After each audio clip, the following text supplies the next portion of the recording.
Kita akan melanjutkan pembahasan dari Injil Markus dan kita akan melihat satu tema yang diambil dari satu peribahasa yang umum di dalam orang Yahudi, namun digunakan oleh Yesus Kristus di dalam beberapa perumpamaannya. Tadi di dalam pembacaan Alkitab bersama pun kita membaca bagian yang ada pepatah ini, dan di dalam eksposisi Markus kita juga menemukan kata yang sama, kalimat yang sama. Mari kita membaca Markus pasal yang keempat. Markus pasal yang keempat, mari kita lihat bersama-sama ayat yang ke-24 dan 25. Markus 4 ayat 24 dan 25. Saya akan membacakan bagi kita Markus 4 ayat 24 dan 25. Lalu ia berkata lagi, "Camkanlah apa yang kamu dengar. Ukuran yang kamu pakai untuk mengukur akan diukurkan kepadamu, dan di samping itu akan ditambah lagi kepadamu. Karena siapa yang mempunyai, kepadanya akan diberi. Tetapi siapa yang tidak mempunyai, apapun juga yang ada padanya, akan diambil daripadanya." Mari kita berdoa sekali lagi. Bapa di surga, kami datang ke hadapan-Mu untuk beribadah kepadamu, dan kami rindu untuk menikmati kehadiran-Mu yang kami sembah. Kami rindu untuk mengerti bagaimana sujud kepada Tuhan, sehingga di dalam kehidupan sehari-hari kami tidak sujud kepada setan dan dosa. Kami ingin dilatih oleh Tuhan untuk tunduk kepadamu, sehingga di dalam hidup sehari-hari kami tidak tunduk kepada kecemaran. Kami rindu untuk menjadi murid yang mentaati firman-Mu, sehingga di dalam hari-hari hidup kami tidak menjadi murid yang diperbudak oleh kebodohan dunia. Kiranya Tuhan tolong kami, sehingga penyembahan kami kepadamu, dedikasi hati kami yang Tuhan bangkitkan di dalam diri kami, dan juga pengertian firman yang kami dapatkan, semua mengubahkan hidup kami, sehingga kami berkemenangan di dalam hidup kami hari demi hari. Oleh karena hari ini kami datang kepadamu untuk menyembah kepadamu. Berikanlah firman-Mu lewat hamba-Mu yang hina ini. Biarlah dengan segala anugerah dari Roh-Mu yang kudus, hamba-Mu menyampaikan firman yang berkuasa kepada setiap kami. Di dalam nama Tuhan Yesus kami berdoa. Amin. Saudara, di dalam perkataan orang Yahudi ada kalimat yang menekankan mengenai ukuran. Ukuran yang kamu pakai akan diukurkan kepadamu. Ini adalah satu ukuran yang dipakai baik untuk menilai perbuatan orang lain maupun untuk menilai apa yang disebut kebajikan di dalam diri orang lain. Jadi saudara akan menilai kira-kira orang ini disebut orang bagus atau tidak. Ini orang disebut orang yang punya kehidupan yang pantas atau tidak. Nah, waktu kita menilai orang lain, kita mesti mempunyai ukuran terlebih dahulu. Ternyata menurut tradisi orang Yahudi, orang bisa mempunyai standar ganda. Ini bukan hal yang aneh, kita pun mengakui hal ini. Orang bisa mempunyai pengertian tentang hidup yang baik, namun mengenakan dengan ketat kepada orang lain, tapi tidak kepada diri sendiri. Nah, jadi ukuran akan diukurkan, tetapi cara mengukur ini merupakan sesuatu yang harus diterapkan dengan standar yang sama. Saya melihat apa yang baik, saya tuntut pada orang lain. Saya juga melihat apa yang baik, ini ada dan dituntut dari diri saya. Dengan demikian kita menjadi orang yang mempunyai standar yang tepat untuk melihat segala sesuatu. Saudara, ini merupakan satu pepatah yang umum dipakai, sehingga ketika Yesus Kristus menggunakan kalimat ini, orang sudah mengerti apa yang dimaksudkan. Tapi yang unik adalah Tuhan Yesus di dalam Markus 4 ini menggunakannya untuk konteks yang sedikit berbeda. Yaitu bahwa apa yang kita miliki untuk mengukur akan diukurkan kepada kita dan ditambahkan lagi. Dan ukuran ini berkait dengan apa yang kita dengar. Nah, ini akan kita sama-sama pelajari. Nah, sebelum kita membahas lebih detail mengenai kaitan antara ukuran dan camkan atau perhatikan cara kamu mendengar, kita akan coba membahas secara latar belakang dulu, pengertian yang sedikit bersifat filosofis. Saudara jangan alergis terhadap kata filsafat ya, karena kita semua sebenarnya berfilsafat tapi belum sadar. Nah, saudara sekalian, kita perlu untuk membahas pengertian ini sebelum kita menggali apa yang dikatakan di dalam ayat 24 dan 25.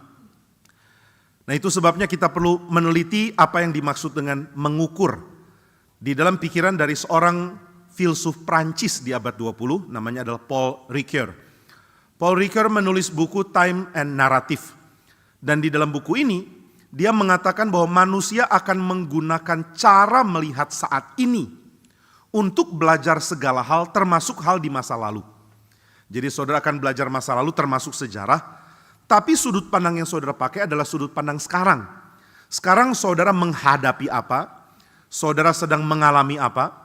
Saudara sedang bergumul dalam hal apa? Saudara sedang membahas apa? Saudara sedang ada di dalam kondisi apa? Ini akan mempengaruhi cara saudara melihat cerita masa lalu. Nah, maka kita akan coba melihat bagaimana diri saya menjadi diri yang mengukur, dan ukuran ini akan jadi ukuran yang mempengaruhi saya untuk melihat segala sesuatu. Berarti saudara akan mempunyai sesuatu yang dibentukkan di dalam diri untuk melihat segala hal. Dengan demikian saudara tidak mungkin mempunyai pengertian yang sifatnya objektif murni, nggak bisa. Kenapa tidak mungkin ada objektivitas murni?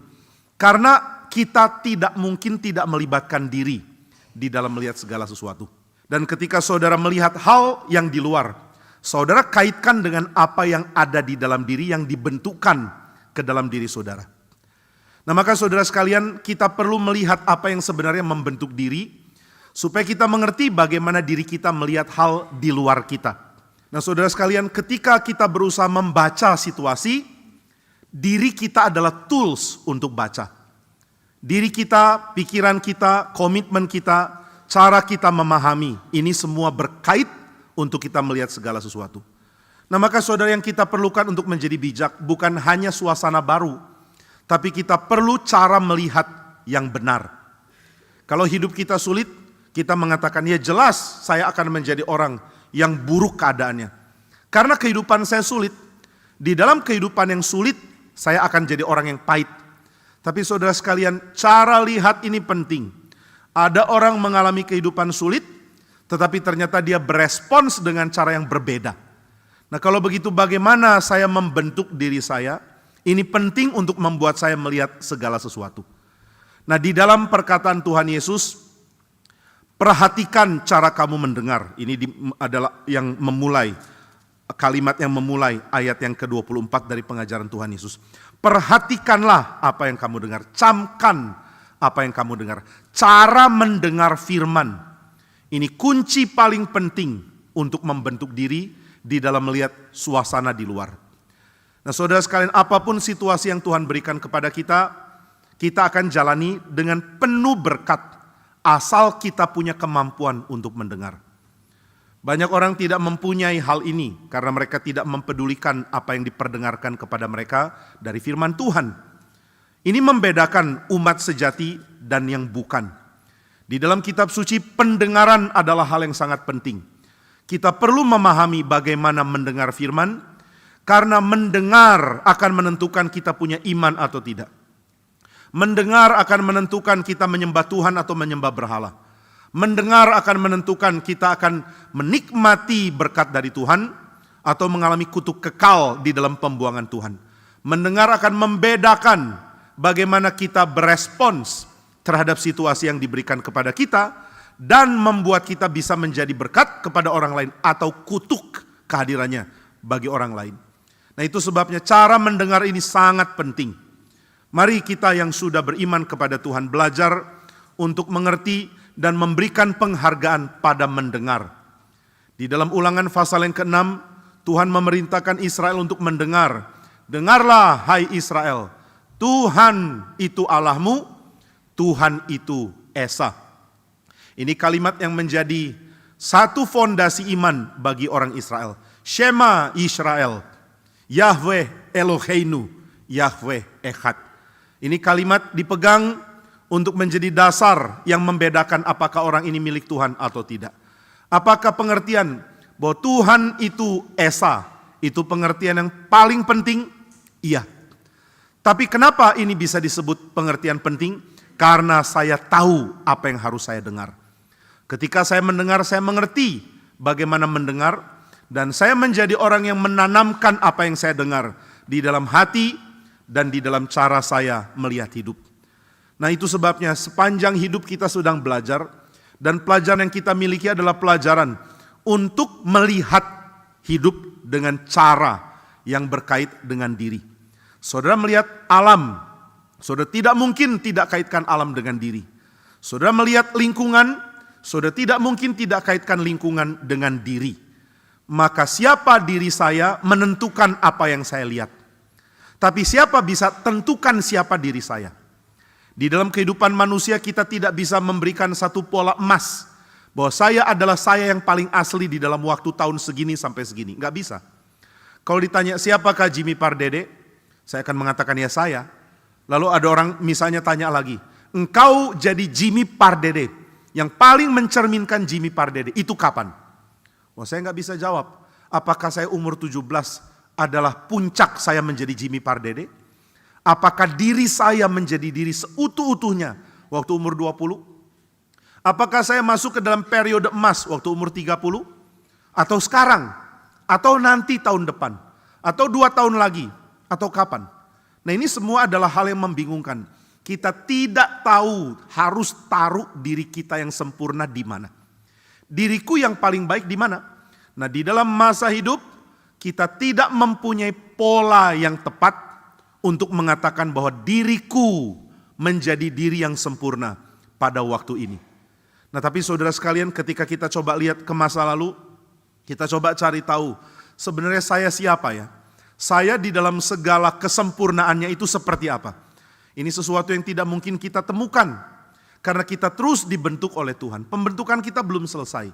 Diri saya sekarang bukan diri yang paling sempurna.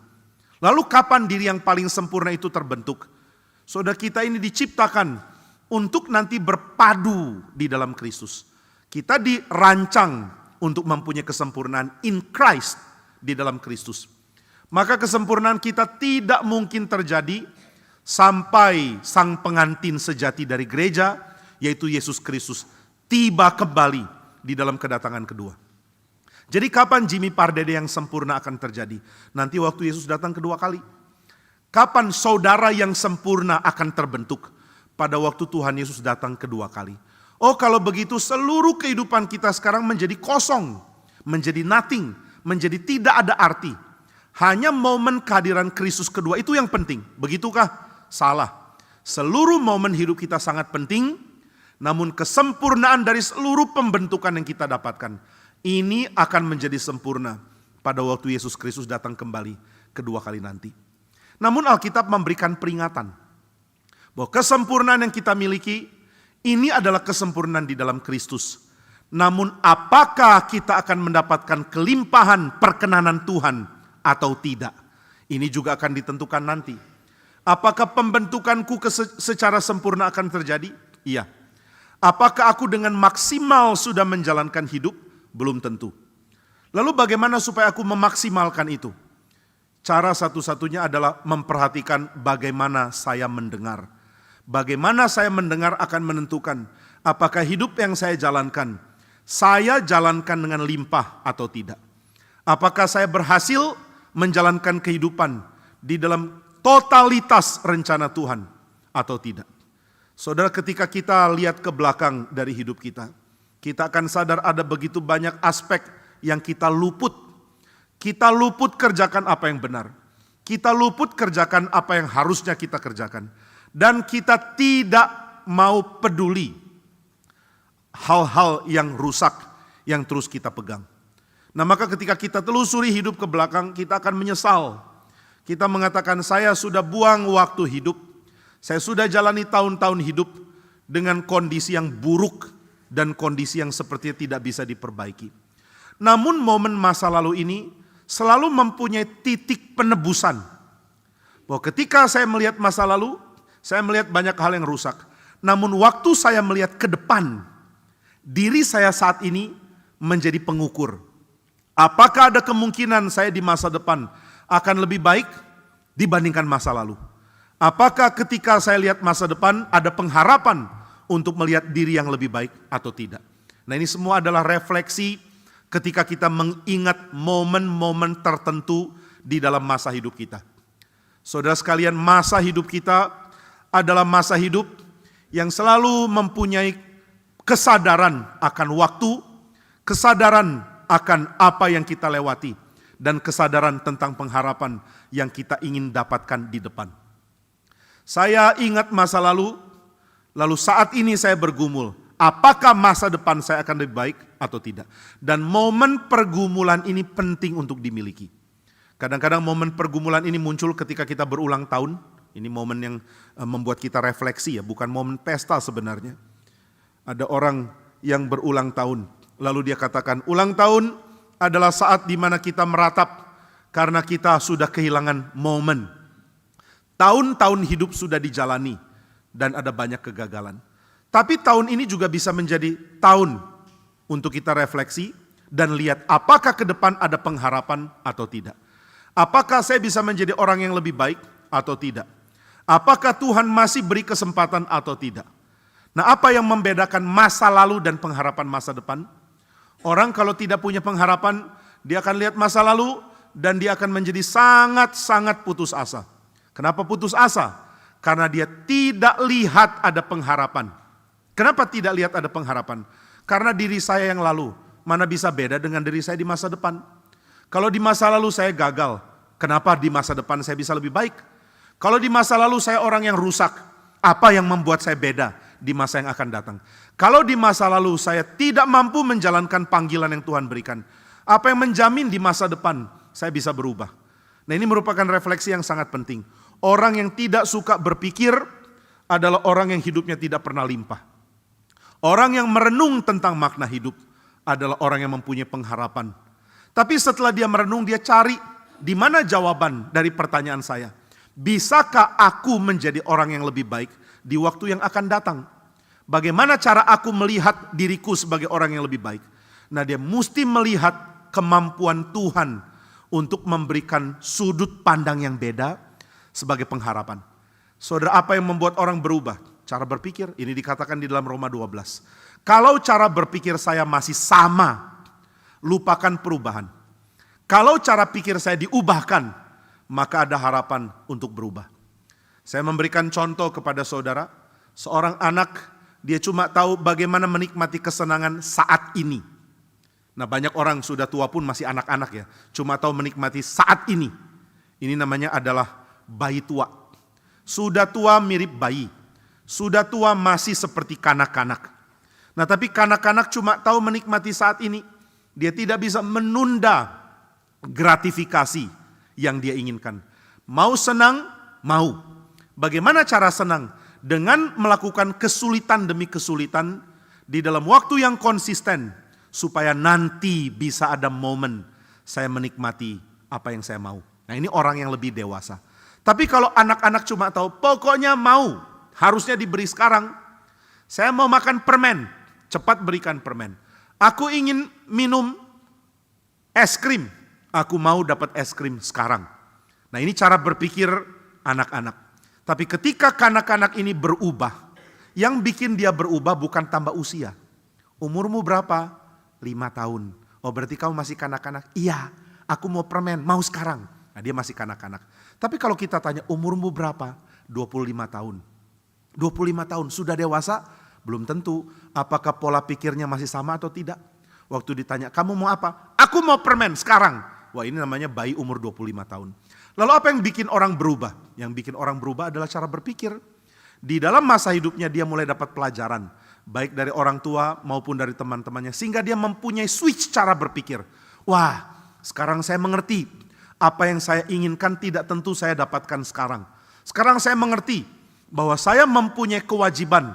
Dan itu harus didahulukan dibandingkan kesenangan. Anak kecil punya kewajiban yang selalu sifatnya main-main. Tapi penting untuk melatih dia. Sehingga dia mengerti bagaimana punya kewajiban yang dijalankan. Kalau seorang anak masih kecil, dia senang bantu orang tuanya ya. Anak saya yang kecil kalau kami turun dari mobil, lalu kita minta diangkut barang, senang sekali. Wah, berpartisipasi, dia senang. Tapi ketika sudah lebih besar, sudah makin malas. Kok disuruh terus ya? Diperbudak, kapan kebebasan terjadi? Kapan keluar dari Mesir? Nah, maka ketika orang berubah cara berpikir, oh saya punya tanggung jawab, dia mulai dewasa.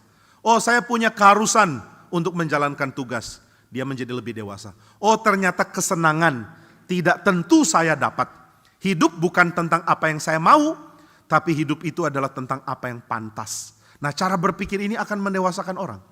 Tapi di dalam Roma 12 dikatakan, ada momen di mana perubahannya tidak mungkin dilakukan secara natural. Momen ini adalah momen perubahan yang hanya mungkin dikerjakan oleh firman Tuhan. Bagaimana orang bisa diselamatkan? Dengan dia beriman. Bagaimana orang bisa beriman? Karena dia mendengar firman. Bagaimana orang bisa mendengar firman? Karena ada yang memberitakan. Bagaimana orang bisa memberitakan? Karena dia diutus. Bagaimana dia bisa diutus? Karena ada Tuhan yang menggerakkan dan mengutus. Tuhan mengutus orang memberitakan Injil. Injil diberitakan dan didengar oleh orang lain. Orang yang dengar Injil akhirnya mempunyai iman. Dan iman inilah yang diteruskan dengan perubahan cara berpikir. Nah, jadi saudara, tidak ada orang bisa berubah cara berpikirnya di dalam cara yang diperkenan Tuhan, kecuali dia mendengar firman. Firman akan mengubah cara kita berpikir dari cara berpikir tak bertuhan menjadi cara berpikir yang bertuhan. Bertuhan dan tidak bertuhan ini beda besar sekali. Dan saudara perlu melatih diri untuk mengerti apa itu bertuhan. Nah, maka orang akan ditanya, apakah kamu bertuhan? Iya. Dan dia akan mulai punya standar yang rendah tentang Tuhan jika dia tidak mendengar firman. Apa itu bertuhan? Bertuhan ya percaya Tuhan. Kalau hari Minggu saya datang kebaktian, kalau ada persekutuan doa saya mungkin ikut, kalau ada kegiatan saya akan ikut, dan selesai. Apa itu bertuhan? Bertuhan berarti tampil melayani. Saya bisa ikut menjadi pelayan di gereja. Saya bisa berpartisipasi untuk melayani orang lain. Apa itu bertuhan? Oh, bertuhan itu berarti saya mesti berbagian di dalam persembahan, di dalam menolong orang lain, dan lain-lain. Semua hal-hal ini adalah hal-hal baik tapi terlalu minor. Ada hal yang jauh lebih besar yang harusnya dimiliki oleh orang yang bertuhan. Apa sih bedanya orang tak bertuhan dan yang bertuhan? Orang yang bertuhan tahu di mana sukacita yang sejati itu berasal. Nah, ini penting sekali. Kadang-kadang kita berpikir kalau bertuhan selalu dikaitkan dengan kewajiban. Kamu sudah punya Tuhan, kamu harusnya kerjakan ini, kerjakan itu. Tapi berita Injil justru menawarkan hal yang lain. Apa beda orang yang bertuhan dan yang tidak bertuhan? Orang yang bertuhan tahu kesenangan itu ada di mana. Orang yang tidak bertuhan tidak tahu kesenangan akan di mana. Maka orang tidak bertuhan akan terus cari kesenangan dan dia gagal dapat. Dia terus bereksperimen dan dia gagal memperoleh.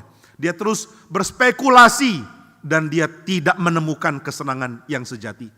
Ada lagu yang mengatakan, ke gunung yang paling tinggi saya daki mencari damai. Ke lembah paling dalam saya turun mencari damai. Tapi pada akhirnya tidak ada damai. Kenapa tidak ada damai? Karena kedamaian tidak terletak di situ. Kedamaian bukan terletak di dalam alam ciptaan. Alam ciptaan menawarkan jalan menuju sumber damai.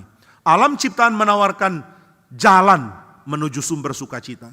Sumber damai dan sumber sukacita adalah Tuhan sendiri. Nah, maka orang bertuhan tahu di mana kesenangan itu berasal. Itu sebabnya kita mesti tanya diri kita, apakah saya bertuhan atau tidak? Kalau saya bertuhan, kenapa kesenangan saya tidak berubah?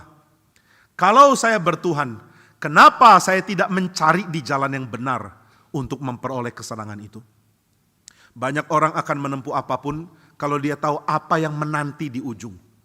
Saudara, mungkin di antara kita tidak banyak orang yang rela berjalan 42 km, apalagi suruh lari maraton. Ngapain jalan sejauh itu? Naik mobil aja capek nyetir sejauh itu. 42 kilo, ngapain saya mesti lari atau jalan?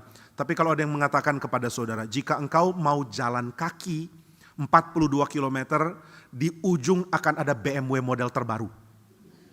Sudah mulai pikir-pikir, boleh juga. Langsung saudara kosongkan jadwal.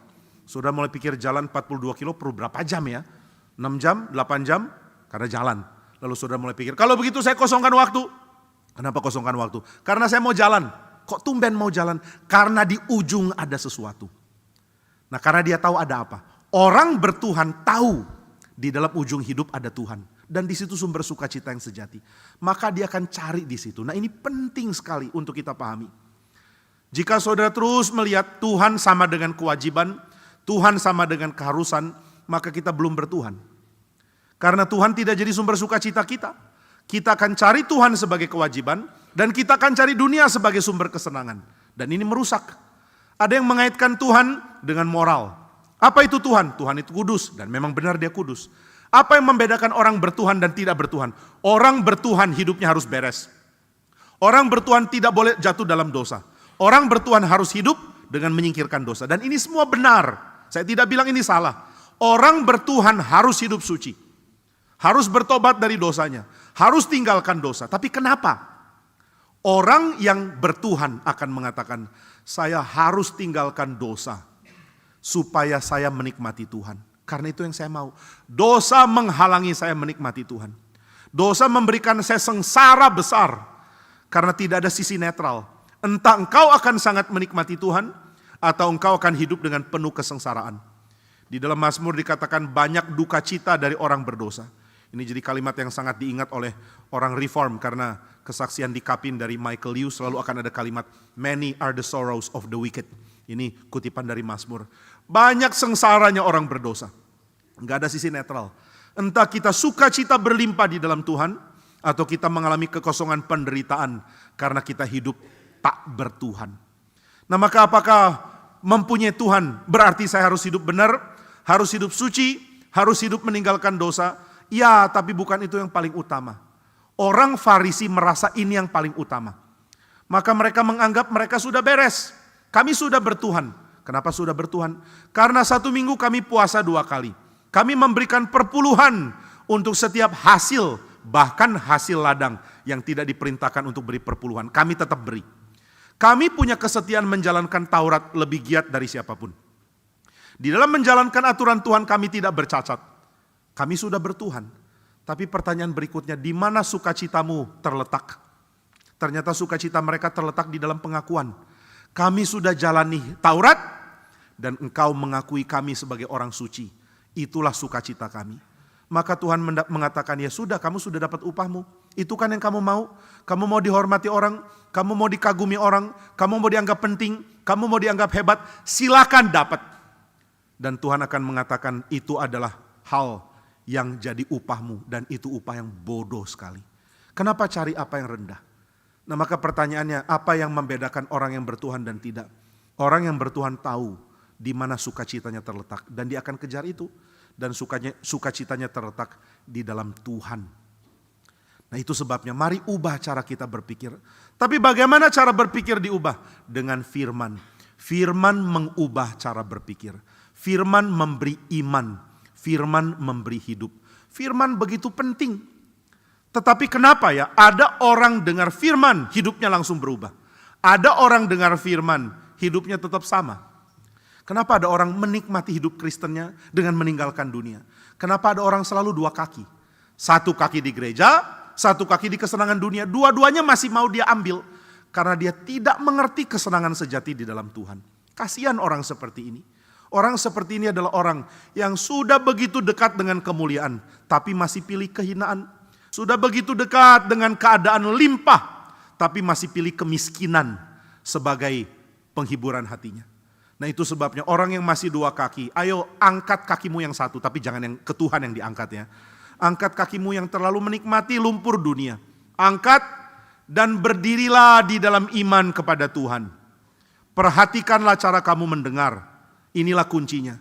Yang membuat orang berubah bukan karena dia punya komunitas bagus di gereja. Bukan karena ada orang memperhatikan dan mendoakan. Bukan karena dia ada teman KTB yang baik. Yang membuat orang berubah adalah firman. Saudara silakan selidiki kitab suci. Ini jelas dinyatakan di dalam kitab suci.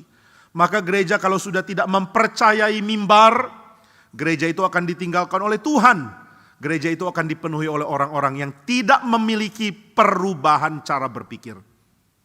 Banyak orang kecewa dengan gereja yang terus merosot. Gereja-gereja besar di Indonesia makin merosot. Lalu orang-orang bingung, kenapa merosot ya?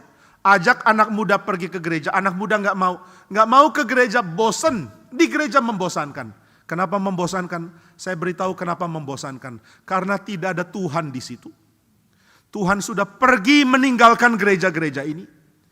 Tuhan tidak kirim Roh Kudusnya ke dalam gereja-gereja ini. Tandanya apa tidak ada Roh Tuhan? Tanda tidak ada Roh Tuhan adalah tidak ada firman. Tidak ada keseriusan mengejar hidup kudus. Tidak ada firman. Dan tidak ada keseriusan untuk mempraktekkan hidup yang penuh belas kasihan. Nah, maka gereja-gereja besar mulai kehilangan semangat.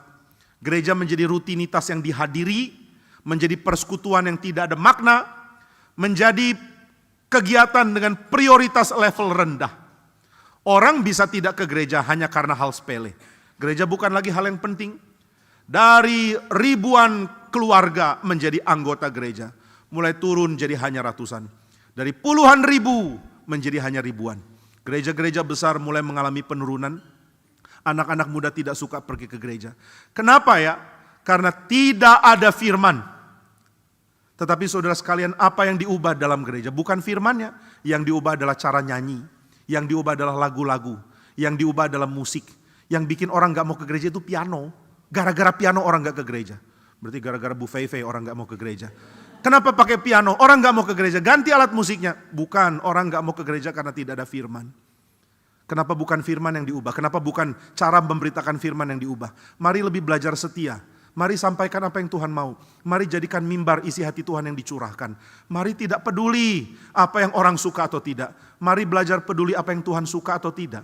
Tapi ini tidak diperhatikan. Akhirnya orang tidak menangani masalah, tapi menutupnya dengan hal yang lain. Saudara, kalau saudara ada kemungkinan kena tumor atau cancer, saudara mulai merasa ada yang salah dengan diri saya. Saudara pergi ke dokter atau ke ahli kecantikan. Saudara pergi ke ahli kecantikan, permisi, saya mau tahu gimana supaya wajah saya lebih cantik. Loh, kenapa? Ada masalah apa? Saya merasa seperti ada tumor di diri saya. Loh, kalau ada tumor cari dokter dong. Enggak. Saya takut kalau tumor itu bikin saya kelihatan ngantuk, ada eye bag-nya, ada kerut. Saya nggak mau kelihatan ada kerut. Ini tumor bikin kerut. Tolong hilangkan kerutnya. Kamu gila ya? Ini tumor kalau ganas kamu bisa mati loh. Oh, paling nggak saya mati dengan wajah cantik. Mana bisa begitu? Tangani tumormu. Enggak. Masalahnya adalah ada kerutan di wajah saya. Ini yang dilakukan gereja. Kenapa sih anak muda nggak mau ke gereja? Lagian nggak ada lampu sorot. Makanya anak muda nggak mau ke gereja. Kenapa anak muda nggak mau ke gereja? Mereka maunya ke kafe. Oh, karena gereja nggak kayak kafe. Salah. Anak muda nggak mau ke gereja karena nggak ada firman. Tapi ketika mereka dengar ada firman, mereka mulai datang. Sudah tahu peserta speak selalu di atas 3.000, 4.000, 4.000. Dulu malah lebih banyak lagi. Persentase anak mudanya begitu banyak. Saya ikut retreat yang diadakan oleh Ligonier. Ini adalah kelompok reform di Amerika yang dipimpin oleh R.C. Sproul. Ajarannya reform, semuanya bagus. Wah, mereka tangani ibadah dan seluruh sesi baik bukan main. Gak pernah ada musik yang bikin feedback. Musiknya cuma piano. Dan gak pernah ada pemimpin pujian yang tidak mengangkat semangat. Bagus semuanya loh. Semuanya bagus. Tapi apa yang kurang gak ada loh sebenarnya. Namun apa yang terjadi? Anak-anak mudanya gak datang. Kenapa ya anak mudanya gak datang? Saya terus pikirkan tentang hal ini. Kenapa khotbah yang benar diberitakan, anak muda tetap tidak ditarik? Saya gak ngerti. Apakah karena khotbahnya terlalu teknis? Atau khotbahnya hanya melulu memproklamirkan teologi dan bukan memberikan isi hati Tuhan. Mungkin, saya nggak tahu. Saya bukan mau bermaksud untuk mengoreksi apa yang dikerjakan oleh Ligonier. Hanya saya sedih melihat yang datang begitu banyak. Ruangan bisa diisi 4.000 orang, 4.000 penuh. Dan kami dari Indonesia ikut karena Pak Tong termasuk pembicara waktu itu. Dan kami menikmati lagu, pujian, susunan acara yang bagus bukan main. Lalu mereka sangat ketat ya, di depan itu ada timer untuk pembicara. Jadi timernya akan terus countdown sampai turun, begitu sudah 0 berubah jadi merah dan besar. Ini menunjukkan ke pembicara, your time is up gitu ya. Lalu ketika itu countdownnya dari turun jadi naik. Jadi kalau sudah merah besar itu artinya kamu sudah overtime. Overtime 1 menit, overtime 2 menit. Nah Pak Tong kan kalau bicara kan, ya itu tadi pertemuan kekekalan dan kesementaraan. Akhirnya lewat waktu. Waktu yang tadinya angka kecil hijau berubah jadi merah besar. Dan angkanya sudah 7 menit, sudah lewat 7 menit. Lalu Pak Tong lihat, Pak Tong mengatakan, oh waktu saya masih ada 7 menit. Oh salah. Nah tapi semua sangat menikmati khotbahnya Pak Tong ya, jadi nggak ada yang protes. Panitia nggak mengatakan salah. Yang panik justru semu. Semu lihat, loh salah gitu ya, masih 7 menit. Tapi panitia menikmati, jadi mereka senang, biar aja overtime. Nah Pak Tong sharing tentang pekerjaan di Indonesia dan mereka kaget. Setelah itu kami didatengin orang terus. Karena kami kan adalah pasukan berbatik dari Indonesia. Bawa bajunya batik, habis nggak tahu baju apa lagi mau dipakai. Jadi waktu makan siang orang-orang jumpai kami terus. Hey, you from Indonesia? Ya. Are you with that guy, that old man with power? Orang tua dengan kuasa itu, iya kami satu tim. Wow, that's amazing. How is it in Indonesia? Mereka terus pikir, oh Indonesia itu negara Islam, kekristenan diopres. Kita mengatakan ya di sebagian tempat begitu, sebagian tempat Tuhan izinkan baik, sebagian tempat Kristen tapi kacau, itulah Indonesia. Meskipun beragam tapi satu gitu ya. Waduh, kita terus ditanya, menyenangkan ya di sana. Kami baru tahu loh ada pekerjaan Tuhan besar di Indonesia. Setiap hari terjadi seperti itu. Orang-orang datangi kami. Dan ada satu orang tanya, bagaimana kaum muda di sana? Dan saya mengatakan, wah kalau kita adakan seminar, speak, mungkin 70%-nya anak muda. Mereka kaget, kok bisa ya? How to do that? Kita bilang gak tahu. Anak muda di Indonesia lebih bijak daripada anak muda di Amerika. Nah saudara, bagaimana cara tarik anak muda? Coba perbaiki mimbar. Coba perbaiki firman. Mereka cari firman, bukan cari musik. Kalau musik ya ampun mereka punya Spotify lah. Ngapain sih cari itu di gereja? Kalau mereka senang musik apa? Mereka bisa cari sendiri. Gak perlu capek-capek datang ke gereja cuma untuk dengar musik. Untuk dengar musik ada banyak akses. Ngapain gereja harus provide akses yang bisa diperoleh dimanapun? Tapi firman tidak mungkin tidak di gereja. Mau suasana kafe, semua kafe bisa. Mau bintang box atau kopi maksimal, terserah. Mereka bisa temukan suasana kafe di situ. Tapi nggak ada firman di kafe. Nggak ada firman yang bisa diperoleh di konser musik pop. Kalau mereka perlu firman, mereka harus datang ke gereja. Hanya gereja bisa beri firman. Maka anak muda akan datang ke gereja kalau mereka mulai ngerti mereka perlu firman. Dan mereka sadar mereka bisa peroleh ini di gereja. Ketika kami berapa kali kasih seminar di UPH College dan juga masuk di beberapa kampus. Akhirnya kampus orang-orang yang kuliah di sana mulai berdatangan 1, 2, kadang-kadang masih sedikit. Tapi lama-lama akan makin banyak. Ini yang kami sadari waktu kami melayani di Bandung. Kami terus mati-matian berusaha masuk ke kampus. Pokoknya khotbah aja lah. Ke ITB kah, ke Parahyangan, ke Pajajaran. Ke semua kampus di sana. Nah saudara, ketika kita sudah berikan firman, ketika kita sudah khotbah, mereka mulai menyadari. Ternyata firman Tuhan itu penting ya. Ternyata apa yang saya jalani dalam hidup akan menjadi beres kalau saya jalani berdasarkan firman. Mereka yang mempunyai cara mendengar mulai sadar bahwa mereka perlu firman. Dan mereka mulai berdatangan. Pemuda di Bandung ketika saya mulai itu 12 orang. Tanpa ada Yudas ya, ini semua murni. 12 orang.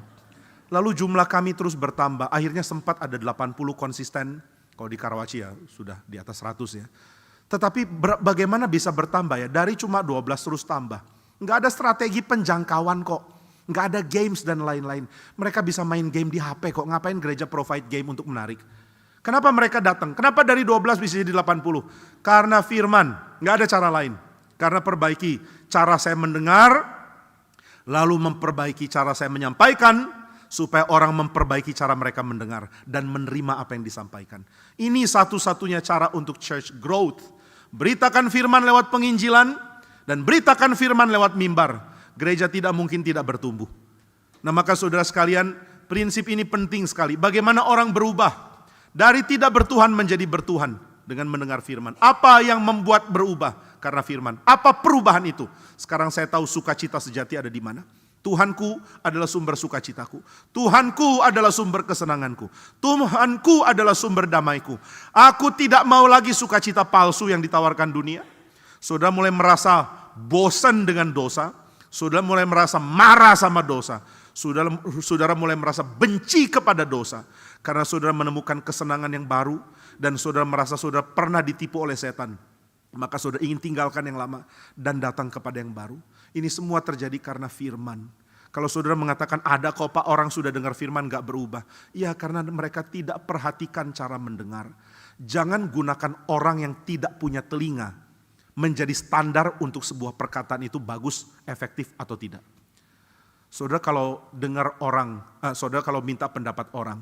Ini minta maaf saya bukan menghina. Kalau ada orang tuli datang ke konser musik klasik. Saudara gak mungkin minta pendapat dia. Saudara tanya bagaimana konsernya, dia akan mengatakan, saya punya keadaan yang unik, beda dengan kamu, saya nggak bisa dengar. Saya nggak mungkin tahu apa yang terjadi di concert hall itu, jangan jadikan saya standar. Saya nggak punya kemampuan dengar kok. Saudara, Beethoven adalah komposer yang sangat cinta cara membuat pola musik yang paling simple menjadi begitu variatif. Tapi dia pelan-pelan mulai tuli. Waktu dia tuli, dia marah sekali. Dia mengatakan, Tuhan kasih saya kecintaan kepada musik, tapi Tuhan tidak kasih saya telinga untuk mendengar. Nah, ini sesuatu yang jadi pergumulan dia yang berat sekali. Orang tidak bisa dengar, tidak bisa dimintai pendapat tentang musik. Ketika Beethoven telinganya makin sulit mendengar, dia coba pimpin sebuah konserto, yaitu konserto yang kelima, dengan cara dia main piano dan kondak. Kalau cuma kondak masih agak sedikit tertolong karena orang akan ikuti dia. Tapi dia juga main piano. Nah, dia menjadi solois piano dan orkestra mengiringi konserto yang kelima. Salah satu yang paling terkenal dari piano konserto Beethoven yang ada 5 itu. Nah, waktu dia mulai main, tempo dia lain dengan orkestra. Waktu orkestra coba ikuti tempo dia melambat. Akhirnya musik jadi kacau bukan main. Waktu dia lihat semua kacau, dia memutuskan saya tidak bisa jadi pianis lagi. Dan ini bikin dia marah sekali. Dia tidak bisa dengar musik, dia tidak bisa lagi main piano. Mungkin hanya bisa compose dan kondak. Itu sebabnya di dalam tahap akhir, mulai opus 120-an ke atas sampai opus 130, dia bikin string quartet. Itu string quartet susah dimengerti karena menunjukkan semacam emosi yang digabungkan dari marah, sedih, takut, ingin bertobat, dan pergumulan rohani yang seperti tidak beres dari Beethoven. Semua dicurahkan di dalam musiknya. Saudara bisa dengar musik dari quartet yang membingungkan dan dianggap sebagai pelopor untuk musik modern. Tapi musik modern bukan bergumul, cuma mau nyeleneh aja. Musik modern mau menunjukkan kami lain dari yang lain. Banyak pemusik-pemusik yang mau musik avant-garde, musik yang tidak sama dengan yang lain. Menunjukkan keunikan, menunjukkan kehebatan yang lain, yang asing. Ini bukan Beethoven, Beethoven bukan begitu. Dia benar-benar punya emosi yang kacau yang dia coba ekspresikan. Dia nggak bisa dengar. Nah, saudara, orang tidak bisa dengar, nggak mungkin ditanya pendapat. Lalu kalau saudara mengatakan, adakah orang sudah dengar firman, nggak berubah. Karena dia tidak memperhatikan cara dia mendengar.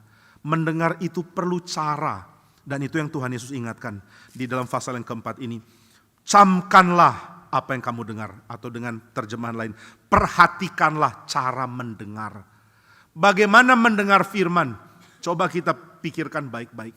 Saudara, firman Tuhan adalah satu-satunya pengajaran yang begitu ingin dirusak oleh setan.